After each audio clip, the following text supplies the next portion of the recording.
अली हुसैनी खामेनाई का जन्म 19 अगस्त 1939 को ईरान के मशहद शहर में हुआ।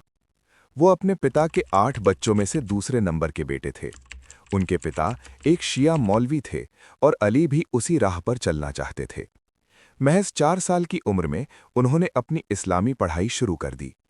लेकिन उस दौर में ईरान आज जैसा नहीं था। रज़ा शाह पहलवी का शासन था और वहाँ यूरोपीय फैशन का बोलबाला था। जब छोटा अली मौलवी के लिबास में बाहर निकलता तो लोग उनका अखुंड कहकर मजाक बनाते। खामेनाई 11 साल की उम्र में मौलवी बन गए थे। आयतुल्ला अली खामेनाई के जिंदगी में जरूरी मोड़ तब आया जब वो कोम शहर में रूहुल्लाह खुमैनी से मिले।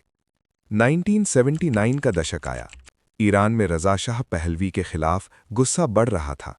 इस आंदोलन के मुख्य लीडर थे रूहुल्लाह खुमैनी, जिनसे आयतुल्ला अली खामेनाई बेहद प्रभावित थे। खुमैनी का सपना था ईरान में फिर से इस्लामी हुकूमत लाना। आयतुल्ला अली खामेनाई भी इस जंग में कूद पड़े।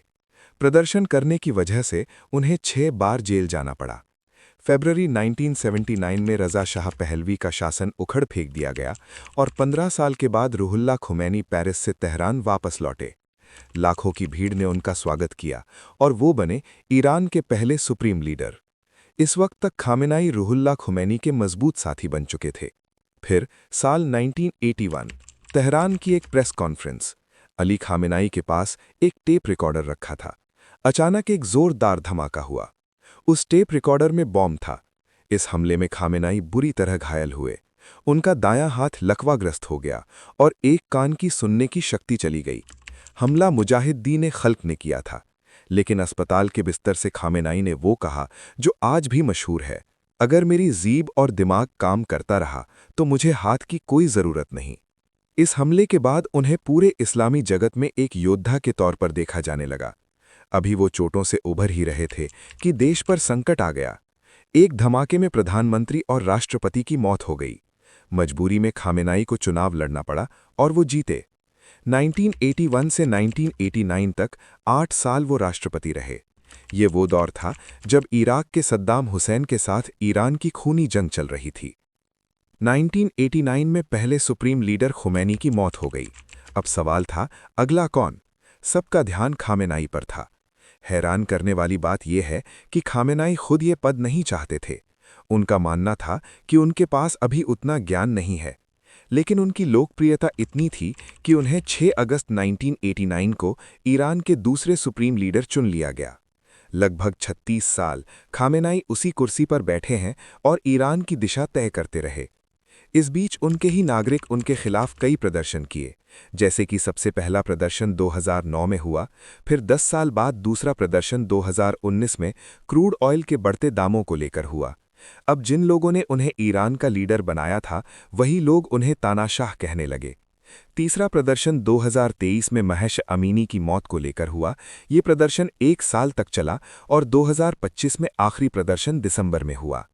इन प्रदर्शन में कई ईरानी लोग मारे गए। एक तरफ खामेनाई इजराइल और अमेरिका से लड़ रहे थे और दूसरी ओर अपने ही लोगों से।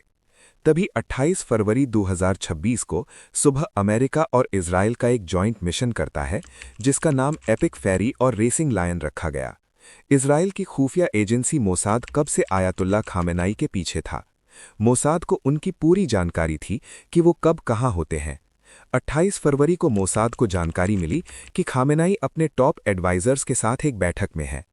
असल में खामेनाई की बैठक शनिवार शाम तेहरान में तय थी, पर मोसाद को पता चल गया था कि बैठक शाम को नहीं, शनिवार सुबह तेहरान के एक हाई सिक्योरिटी कंपाउंड में हो रही है।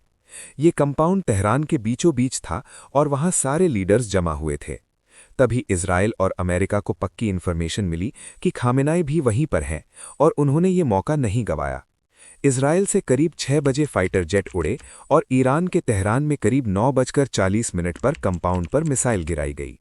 जख्मी खामेनाई ने अपनी आखिरी सांस ली और इस दुनिया को अलविदा।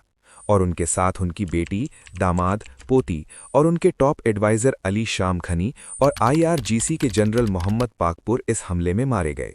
और इस तरह एक 36 साल की हुकूमत विचारधारा का अंत हुआ। क्या ईरान आयतुल्ला अली खामेनाई की मौत का बदला लेगा और कौन बनेगा अगला सुप्रीम लीडर?